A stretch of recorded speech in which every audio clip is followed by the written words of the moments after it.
Okay, good day mga katropa. So ayan, meron tayong i-modify the piston ngayon.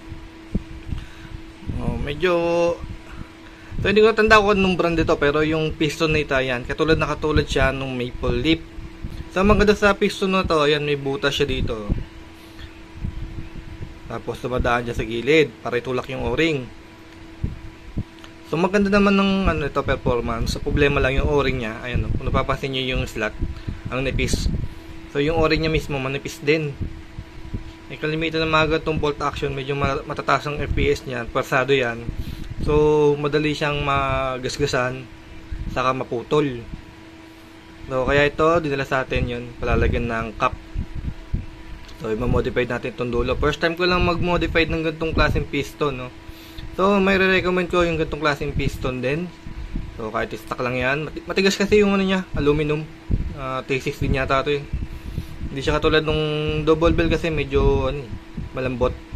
So makikita mo naman yun, kahit stock yung sear ng double bell eh, nagagasgasan niya yung piston kasi malambot na aluminum lang yun eh. Pero ito matibay ito. So branded din naman eh. So tingin ko isa lang yung pinagkuhanan ng Maple Leaf saka ito eh. Pero magandang klase, magandang klaseng bakal yung ginagamit dito. Ayan, hindi pa nga masyadong gasgas yung likod, oh. Pero halata mo naman sa piston na luma na. Okay, so topnohin na natin.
Pagkatapos naman natin yan, nalagyan natin ng groove dito, yun, yung kanal, para dun sasalpak yung cup natin, dun siya maglalak.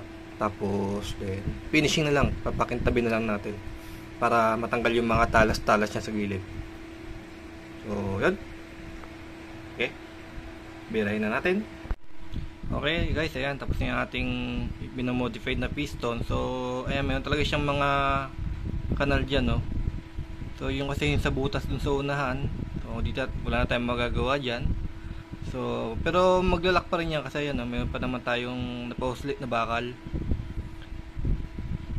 Okay, tapos ito yung ating cap na ilalagay. So ayan, may naka-ready na akong cap dyan. Teka, ikabit ko lang ha. Ayan guys, so kapit na kapit yan.